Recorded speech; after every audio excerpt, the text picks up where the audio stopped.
Welcome to week 11, students. Today we're continuing our work with cardiorespiratory endurance, focusing on heart rate training zones and the FIT principle. You'll also complete a heart rate lab to apply to these concepts in real time. For the objectives for today is define cardio endurance, locate pulse points, calculate heart rate zones, apply FIT, complete heart rate lab, and review safety tips. So cardio fitness is essential because it supports your entire body. So the benefits includes a stronger, more efficient heart, improved oxygen flow, lower risk of chronic diseases, improved energy and mood, weight management support, and long-term wellness. Cardio is one of the best lifelong habits you can build. Your resting heart rate is the number of beats per minute when you are completely at rest. Usually taken first thing in the morning, so typically range for adults is 60 to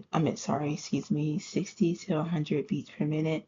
And well-trained athletes is 40 to 60 beats per minute, and lower resting heart rate equals a stronger heart. So you'll record your resting heart rate daily this week to monitor improvements.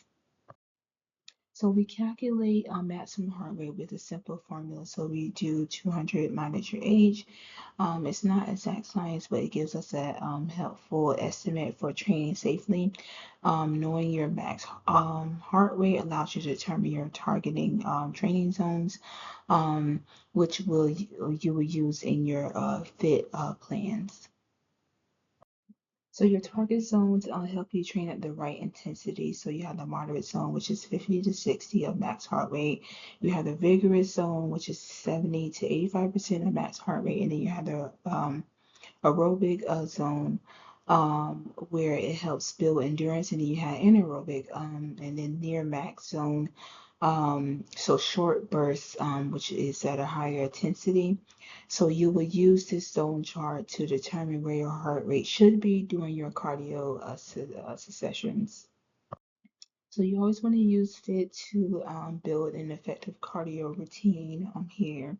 So as you can see, the examples for frequency, you got 3 to 6 days a week, intensity, which is like staying within your zone based off of your heart rate. And then the time, you got the 20 to 60 minutes. You have the type aerobic activities, such as jogging or cycling or dance or swimming. And then you will want to test your progress monthly or to monitor your improvement. So let's clarify the difference between aerobic and anaerobic. So aerobic exercise uses oxygen. It's for longer duration, moderate intensity. Examples could be walking, running, cycling, and swimming. And then you have your anaerobic exercise that does not rely on oxygen, so a short, intensive bursts of efforts. It kind of examples would be so sprints, you do the HIIT workouts, or you do fast-paced sports. So heart rate zones differ for each type, and both are useful for training. So this is the heart rate lab steps here. So today's lab, you will understand how your body responds to exercise. So you'll complete the 5 activity stations, recording your heart rate after each. So the steps, you will measure your resting heart rate first. Complete all 5 stations, record your heart rate after each activity, compare your numbers to your target zones, note how quickly your heart rate recovers, and then submit your completed lab sheet. Recovery time tells us a lot about your cardiorespiratory fitness. And then your homework is to design a one-day cardio workout plan using the FIT principle. Your plan must include warm-up, aerobic activity, cool down, your intensity goals based on your heart rate zones, at least one safety tip, and this will be due at the end of the week. And then this is the sources that supports today's lesson. As always, I'm here for your support. And if you have any questions, feel free to kind of look at these references on your own.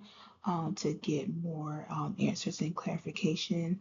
But please reach out if you have any other additional questions, or always ask questions in class. Thank you.